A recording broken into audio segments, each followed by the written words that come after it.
Welcome to American Christian or Christian American. I'm Sean Legacy and I'm your host. If you've been here before, welcome back. If not, welcome. If you haven't seen my videos before, I encourage you to go back and see some of the earliest ones, which came from last year. They will give you some groundbreaking information. But if not, you can still continue on and see things what I talk about now. If you haven't hit that subscribe button, I would encourage you to do it. It makes you part of the family, helps this channel to grow. And if you like the video, please press the like button. So did you look at that caption of the picture on my introduction? If you didn't read it carefully, I don't mean just my title I put in there, but the caption. Then back this video up and look at it. Here is this person here saying, in order to justify being against having a Spanish performance during the halftime at the Super Bowl, which I'm not going to get into that part right now. I'm going to get into the fact how ignorant she is. She has no knowledge of what she's talking about. She's just putting stuff out there. Jesus wouldn't have written the Bible in English. He didn't. So she doesn't even know the Bible was not written in English. The English language really didn't exist at this point. It came along later. So what was it written in? Well, some basic facts so we can clarify some things. First of all, the Old Testament was recorded in Hebrew. Why? Well, it occurred within the Jewish nation. This is where the recordings of the Old Testament scriptures were recorded. The New Testament was written in Koine Greek. Why Koine Greek? Well, one thing, the Koine Greek only listed a short time before the New Testament, a short time after the New Testament. Koine was the idea of a common language that everybody could speak. The whole world, basically, of that time, spoke Koine Greek, just like the whole world pretty much today speaks English. Now, of course, there were people who didn't understand Greek. That's true. But when I'm talking about the whole world, I don't mean every individual. But all countries could relate through that language. So that was the language that was used to record the New Testament. And what's interesting, because it only existed before a little while and then after a little while, is that the language died, means it's frozen in time. See, a living language changes, and the meaning changes with different words. A dead language remains the same forever. So, what's the significance of that? When we translate the Bible, like translating into English, which came along later, even though English is a living language and the words change, meaning can mean different things throughout time. When the King James Bible was translated in the 1600s, they used the word charity for love. Well, charity doesn't mean that today. So the word love is more appropriate. But what we can count on is going back to the New Testament scriptures, because those words will never change their meaning. So when people keep studying to learn what those words meant then they can find what words are the closest possible meaning in the language you're trying to translate into. We can always depend on going back to create a new translation that's more accurate, or as accurate as possible, with our current language. Sometimes we can't get the exact meaning. It takes more words to describe it. We get as close as possible to understanding it. The Old Testament in Hebrew, we also rely on something else called the Septuagint. What is the Septuagint? The Septuagint is a classical Greek translation of the Old Testament.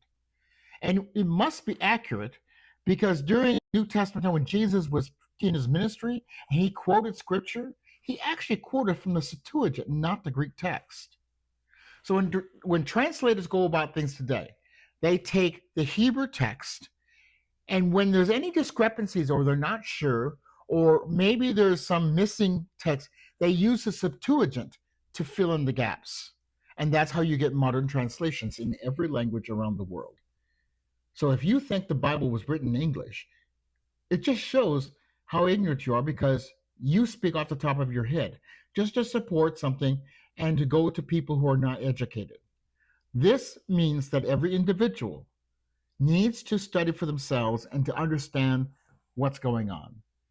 There are a lot of people speaking about a whole lot of things that are just ignorance, but many times they have a plan.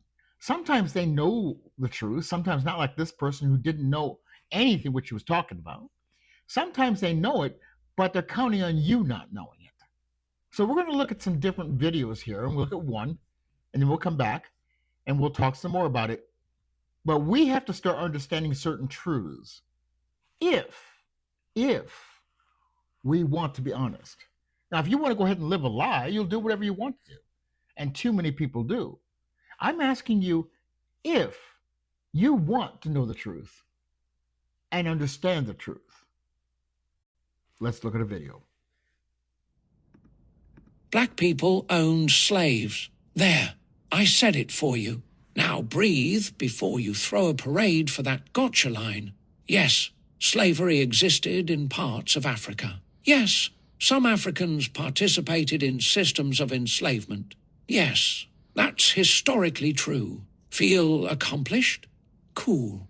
Now let's talk about what you're actually trying to do when you say that. Because what you're not about to do is pretend that African systems of captivity are the same thing as American chattel slavery. That's like comparing a fistfight to a nuclear bomb. American slavery was racial. It was generational. It was written into law. If you were black, you were property. If your mother was property, you were property forever. That wasn't just people owning people. That was an economic operating system. It built banks. It built railroads. It built insurance companies. It built university endowments. It built family fortunes that still exist. And you know who didn't benefit? Black people. We were the asset, not the shareholders. Now, here's the uncomfortable part. Modern policing started in part as slave patrols. The 13th Amendment, slavery banned, except as punishment for crime. Notice how incarceration explodes after that. Gun laws in the South, often enforced to keep weapons out of black hands during slavery and Reconstruction. So when somebody says, black people owned slaves too, what they're really saying is, everybody did it. So stop talking. That's not history. That's deflection, because admitting American chattel slavery was uniquely barbaric means admitting it created wealth gaps that didn't disappear in 1865. It means admitting the system worked exactly how it was designed to work. So they throw that line out like it's an Uno reverse card. It's not. It's a lazy argument with confidence. Next time somebody hits you with it, don't get emotional. Just say, yes, slavery existed in Africa, but American chattel slavery was a race-based, hereditary, legally protected economic machine that built this country, and black people were the commodity, not the beneficiaries. Then let it sit. That's your talking point. All right. So now we've got this excuse number one, shall I say. The idea of when people talk about slavery, they say, well, everybody did it. Why look at us? Why blame us? Why blame my family, my history? Everybody did it. Now, see, the thing is, maybe you didn't own slaves because you were born later than that. But you still have a choice here. You can live off of the benefits of that slavery, and that is your choice. Or you can learn about it and stand against it. It isn't against people who look like me just because of the color of our skin that we are no good because people who look like us own slaves. But it is a judgment for us or against us if we ignore the problem and we don't talk about it because the problem persists. So people go around saying that, well, it wasn't me, I didn't do it, or everybody had them. Everybody did not have the kind of slavery that this country had. Let's use another example. I've talked about the Moors before. The Moors were very dark skinned people, at least that's the way they're described, up until the 1200s, and then there they start saying they were white, which is not true. They were dark skinned people close to Ethiopian skin tones, which is some of the darkest, with reddishness into the skin tone as well. They were from Morocco and they conquered Spain. They took over Spain, and yes, they were the conquerors, but they set up universities. They built up the area with the technologies that they had at the time. And they included everybody could go to universities and get educated. Europe was educated partly, if not mostly, from the action of the Moors.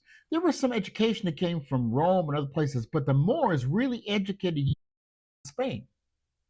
So their conquest was one of actually benefiting the people, even if everything wasn't all right. On the reverse, when Europeans or the Spanish kicked out the Moors, conquered them 700 years later, now they've been educated. They go off along many European countries and start to colonize Africa and take over different countries. But they did the opposite. They took away opportunities for education and then called them inferior when they didn't know certain things. So, see, we did something much, much worse. We destroyed cultures. We destroyed people's lives.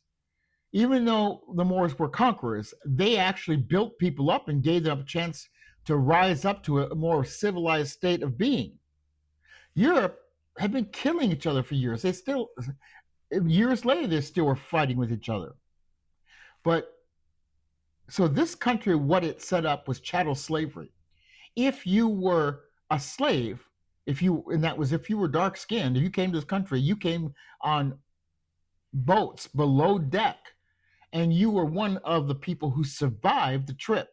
Many people were just died along the way and were thrown to the sea to be buried in the ocean. But if you survived, you became a slave. And you didn't necessarily get a chance to marry unless the master told you could marry. If you did marry, or you were used as cattle, you were forced to breed to produce more slaves. That child that was born was a slave from the day they were born. They were, if they didn't obey every word, they were brutalized. If people looked at a white person wrong throughout history, they were brutalized. If a black man talked to a white woman or touched her, he could be lynched and killed. There is nothing in comparison. Let's stop with the excuses and let's start facing an issue. Just like this, in a comparison, if you've got two people and one person went through horrific times in their life and the other person did too, but they respond differently, or maybe one person didn't go through as much, each person should understand their history. I mean, other people should understand them and comfort them and help them to move on. It doesn't really matter how much they went through, but help them go on. Now, I'm not using that to excuse that we don't understand what went through. What I'm saying is that all people deserve that respect because all people hurt and go through things.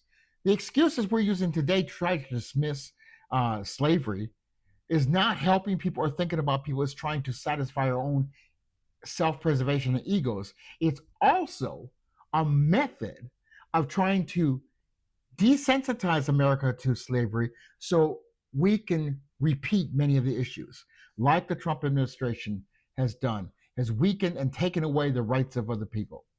So it's baloney. Chattel slavery was some of the most evil, despicable stuff that's happened. This country is guilty of horrific acts. But there are good people here who can do better. There are good people who can stand together. We have to learn how to do that and really stand up, stand together. If you say, well, I just don't want to bother, well, you're just part of the problem. Will you be something different?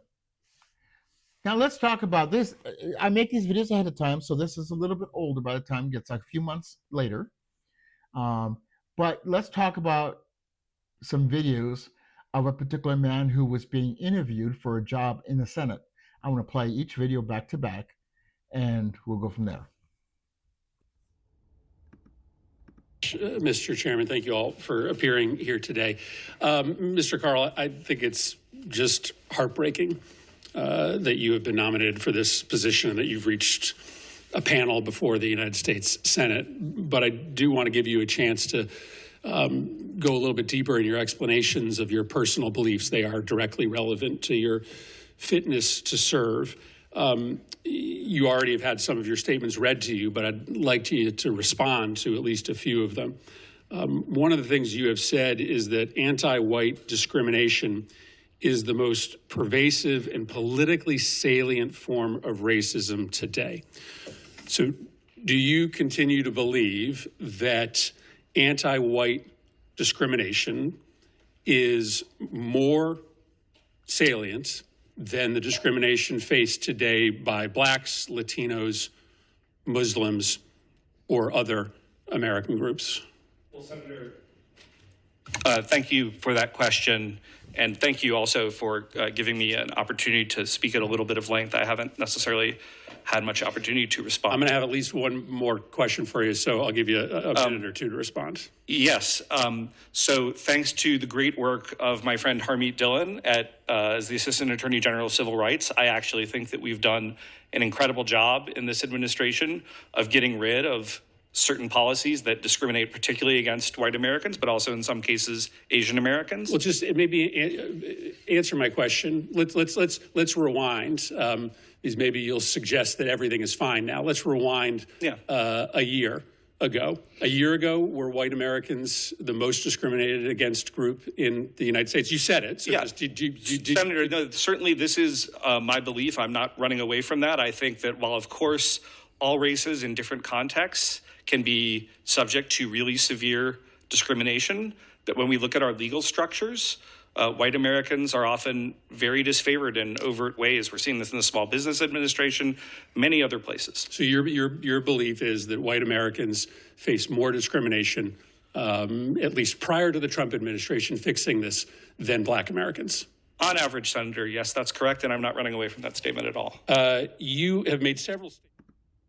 Mr. Carl, I never thought I would have somebody that made a lot of the statements that you've made before the United States Senate. And I would love to discuss some of your comments. You're going to be working with international organizations. Do you think one race is superior than another race on the planet Earth? Senator, absolutely not. You don't. So do you think that America would be weaker if it was, say, 40% Jewish? Senator, absolutely not in and of itself. I think the problem... Well, why did you qualify that? No, Senator, if you'd let me finish... I do not. I believe that unity, as President Trump has said, rather than diversity, is a greater strength. But why not simply say it doesn't matter what percentage of our population is Jewish? Senator, it certainly doesn't matter. It doesn't matter. Senator, if I could finish, as somebody of Jewish origin myself, and I do want to take this moment to say, because there have been some comments made, one of my weaknesses, and we've discussed some that you may think in general are weaknesses, is sometimes I take an idea too far. And I made some comments in interviews about minimizing the effect of the Holocaust that were absolutely wrong. And I'm not going to sit here and defend them here. I just want to be very, very clear on that point. Again, had I been in Germany in that time, even though I'm a sixth-generation American, but had I not, I would have been killed just like anybody else. I've heard you say that you regret some of your comments about Jews. Absolutely. Do you regret any other comments about any other races? Senator, you would have to reference a certain comment, but I'm certainly not a perfect person, and I'm sure that I've made... Do you regret any of your comments about Latino Americans? Senator, I'm sure that if you read me every single comment I'd made about a group, there would be some that, upon consideration... So you stipulate for this body that you have in your past made comments about Jews and Latinos and perhaps blacks that you perhaps regret? Senator, thank you for the question. As a Calvinist who believes that we're all infinitely sinful, and only redeemed But through you grace. see, sir, we're sending you into a very diverse world. Yeah. And you can't say unequivocally that America, it doesn't matter what our racial makeup is. You believe it matters what the racial makeup of America is. Senator, Do you believe it matters, yes or no, what the racial makeup of America is?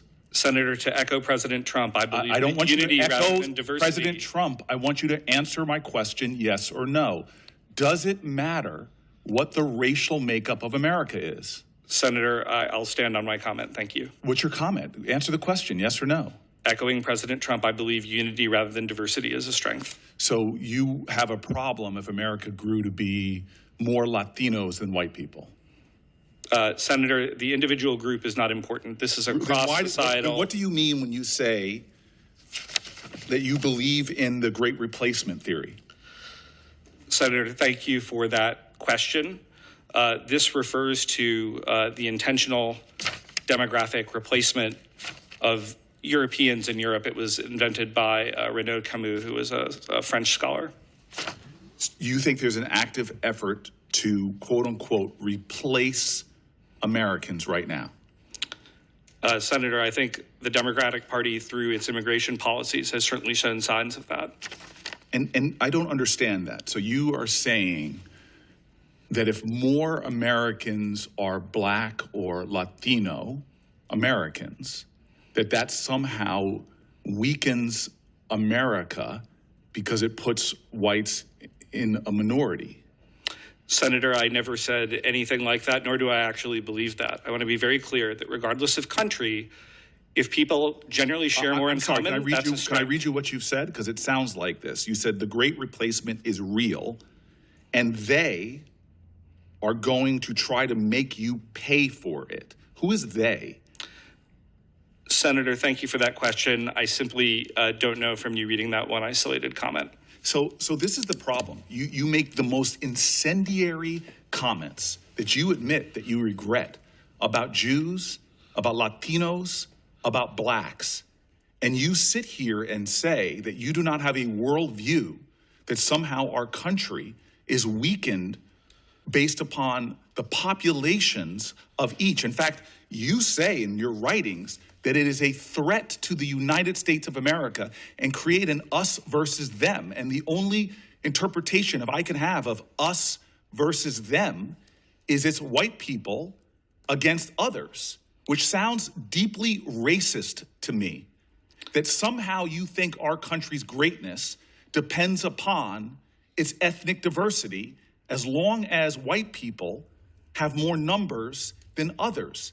That does not sound like a nation that was founded with the belief that all people are created equal and equal before the eyes of God.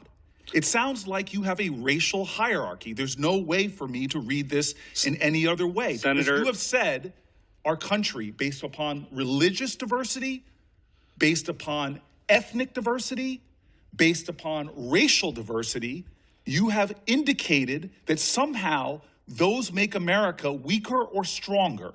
That God forbid our nation grows in population, that then you suddenly say, I'm aggrieved, and they are trying to replace us. This is the United States of America. We are one nation under God, but you cut us up and divide us along racial lines. Senator, respectfully, I do not think that they do. You cannot use the word respectfully, because you do not respect me. Oh, you no, look actually, upon I do. me as my color of my skin. You say holidays like Juneteenth are racial hustles. Don't come here and hustle me.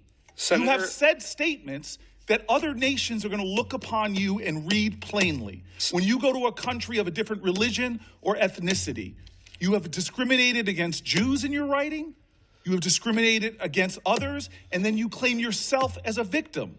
Mr. Chairman, I've never seen such a blatantly racist individual who doesn't even deny that he's made these statements, but wants to tell us that he regrets them, and yet still believes that this body, who is committed to principles of equality, who is committed to ideals of our founders, that you're not in direct violation to the ideals and values and principles. And the last thing I want to say I watched people beat others when they attacked the Capitol, viciously attack police officers. Brian Sicknick, a New Jersey resident, was beaten near death and would die days later. And you say those violent felons, you literally have said that they were treated worse than people during Jim Crow, when thousands of Americans were lynched, murdered, beaten, and killed. You equate Capitol Hill rioters with receiving worse treatment than Americans during Jim Crow, which even some of the worst people who participated in that violence and beatings have come forward decades later and said, I was wrong. It is shameful that when this body ran for its life, when they had gallows for the vice president put outside, when they tried to stop the peaceful transfer of power, that you would equate those people to the folks that were victimized and terrorized by white nationalist organizations like the KKK. Sir, you have no decency. You have no honor. You say inflammatory things because it thinks it will ingratiate you to those who are paying your salary. And you sit here before me and try to wrap yourself in the American flag? Well, I believe in this nation. I believe in the principles. I believe in those who fought and died for our country. You disgrace that legacy and the ideals that we all swear an oath to uphold, that does not believe in one nation for one people and another people. Dear God, I pray for us if we let somebody like you represent us to the diverse nations of the world. Okay, so this man here is he's saying thank you for the question a whole bunch. He's taking up time, not being real direct. He just doesn't want to answer these things, and he's very incoherent in many ways he says it. But these senators have his comments written down. And I'm going to focus on one thing here for the most part, all right? He believes that white people have been more discriminated against than other people in this country. They use the term racist. I've discussed it again and again. There's only one race, the human race. I understand why Cory Booker would use it because that's what the country's mindset is.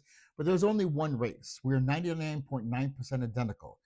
The term race is a social construct, meaning it's being used to create an idea of people being separated in order to have one group of people being elevated above the other. So there's only one race.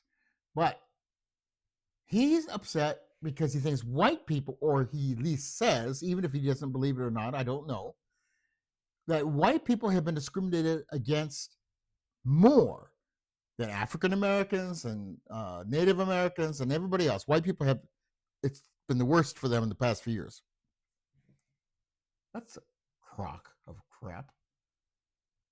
Why am I saying that?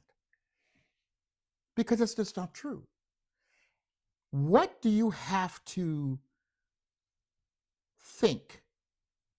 What does your mind have to be like in order for you to believe such silliness? I'm going to explain it. You have to have been programmed. You have to have been indoctrinated with the idea that people who look like you are superior to other people. That's what you have to believe. What we are asking with these different laws is that people be judged equally and that we compete on an equal basis upon merit, upon individual talents and personality and all that, not by the color of a person's skin, not by the amount of money that's based in their pockets, but simply upon the merit and the job or whatever, the position and how this person fits that job, regardless of what they look like. And white people can't handle that.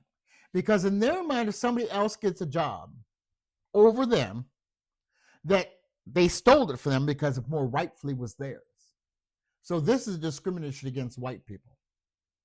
You cannot think that if you think that it's discrimination of white people, You believe, whether you know it on the surface or it's just been ingrained deep into your consciousness, you believe that white people are superior and that nobody else deserves to have the job over a white person. That they should only get the job if there's absolutely no qualified white person available. And many times it might be a less qualified white person. Now, I'm not saying white people can't be qualified for it. Of course they can. But I also believe that perhaps we have taken less qualified applicants in positions because they were white over more qualified applicants, which doesn't do good for anybody, a doctor or anything else. Guess why?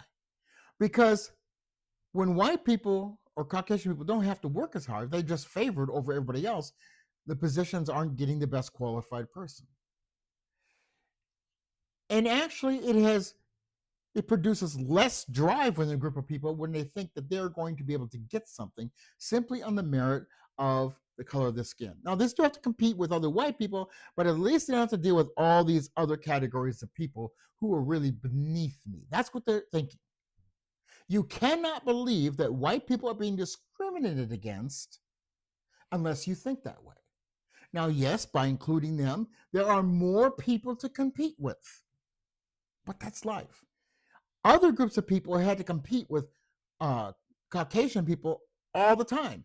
They have to work twice as hard, 3 times as hard to get a chance. And sometimes throughout history, so many African Americans who may have been qualified still did not get positions for what they were qualified, worked way beneath what their educational level was just because the color of their skin. And so these laws simply were put in place to make it more fair that they get a shot for the hard work that they put in to what they were doing. That you can't just pick the white candidate. To call that white discrimination is absolutely ridiculous. It is showing not only a powerful, a mind of power and control and domination, but it is also showing a very childlike mindset, a pouting child. Because if we are all grown up here and we are all studying for the particular jobs and the merit that we can bring to it, then we have to believe in ourselves, yes, but not to the point where we look down on somebody because they got it because of the color of their skin. See, DEI never brought in unqualified people. What it did was gave people an opportunity to get into a program. It was still because no one would have an interview with them. It is still up to them to earn that degree, to work hard. And they might have problems with over the years with different teachers who will be harder on them. They had to work harder just to get there. But yet we've got some ridiculous people who are Caucasian people who call themselves white and are making up all these stories to make it look like white people are being discriminated against. Don't even bring that to me. That tells me exactly who you are. And maybe you haven't thought about it. Maybe it's buried deep inside you. It's time for you to take a shovel and start digging deep and start understanding how it makes you tick, what you've been taught. If you are sincere, if you really want to take a look, it's not going to be easy. You're going to have to struggle with it. But talking to other people will be part of the key. Opening up and understanding other people will be the key. We need to be an active participant in this life, in this country, in this world. Just coasting by, you're as bad as the people who put in all the hateful acts that happen, because guess why? You're allowing it to happen. We are no better than anybody else. And we're no worse than anybody else either. There are bad people, there are good people. It doesn't really have anything to do with the color of skin, except because of the programming and the mental control this country has, that has always taught that white is right and nothing else is equal to whiteness. That's something we have to overcome. Too many Caucasians are stuck in that.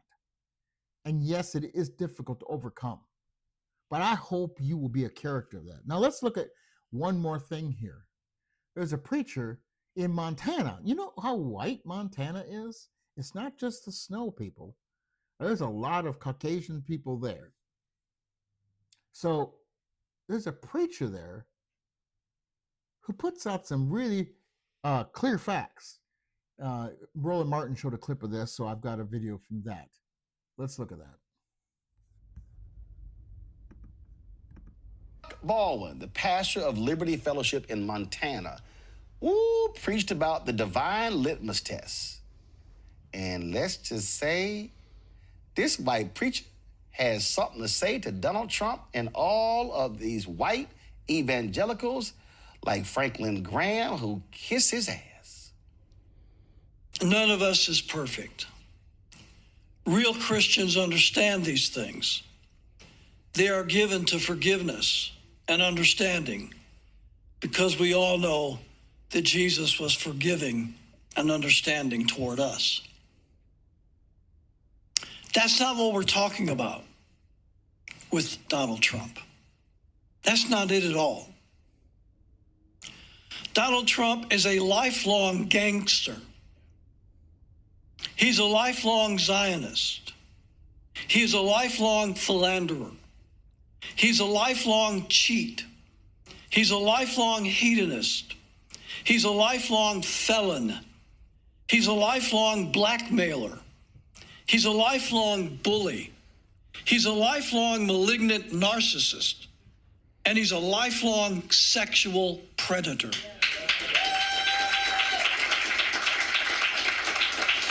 And since he's been president, he has now joined the ranks of international war criminals and mass murderers. If you have taken the time to look at even some of the newly released, I'll call them e-files, you know what I'm talking about.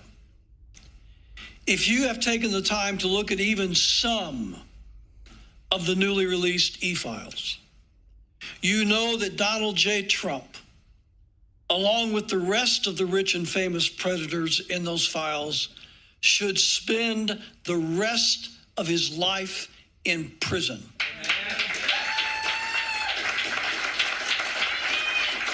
And even if he did, that would not balance the scales of justice owed by this degenerate monster. Thank you. Thank you. Thank you. Here is a Caucasian preacher who is telling the truth about Donald Trump and about people who claim to follow this man, who cherry pick things out of the Bible they want and leave out the other stuff. Because you can't be a dedicated Christian to God and follow and say this man is an example of that this man is the leader you want for this country, a person who has had all kinds of problems, cheating, everything else, hurting people intimately, along with the Epstein, intimately, human trafficking, all that stuff, and you think that's okay? Really? You think that is okay? Where is your mind? What kind of mind do you have? And yet you call yourself a follower of God. You cannot do that and do those things. Donald Trump is a despicable, evil man. Now, am I against Donald Trump? Not necessarily. I'm against everything he makes himself to be. But Donald Trump at any moment could decide to repent and follow God truly. I don't know that I'll see that. I probably won't. But he has that choice. So it's not like when I say he's an awful person, a terrible person, that he couldn't redeem himself because God still gives him that opportunity. But he is so wrapped up into power and control and his ego. I doubt that will ever happen, but I'm not God, so I don't know. I just know as long as a man is the way he is, we need to stand up, do what this preacher did, and call him out. And call out those people who sit here and claim that they are a minister of God, and yet they approve of Donald Trump. That they're not ministers of God. They're false prophets. They're people who are into power themselves. Like Jerry Falwell, all these people, part of the moral majority, which had no morality in it whatsoever. Well, what will you call truth? Will you actually look for truth? Or we try to manufacture truth that is dressed up in a lie? When will you do different? I can't answer that for you, but I hope you consider it, because this world is got a lot of problems. And if to say America is so great, America has so many issues, so many problems, even today. I mean, there are good people here, but there are so many corrupt people. I mean, look at all the scam calls we get. I got somebody calling me, who's Virginia, now Carolyn, from an outfit that wants to talk to me about a business loan that I put in for and got approved of. And I haven't put in for no business loan. And they call from all different places across the country. It's always a different number. Oh, it's a different state. Sometimes it's just from the United States. I don't answer. It might be Donald Trump. Same scam. But with all this stuff going on, we have to recognize that no matter what the nation, besides all the evil things that are happening, no matter what the country in the world, it's still humanistic. It's still, people are flawed. There's still good and bad people. Let's just start telling the truth. Let's start dealing with the truth and with the awful things that a country has done. Britain has dealt with their truth a little bit better than we have. They still have problems, but Europe has come farther than we have. And they're not perfect. They still got problems. When will we mature? When will we make a difference? I leave this in your hands. Until the next time, on American Christian or Christian American.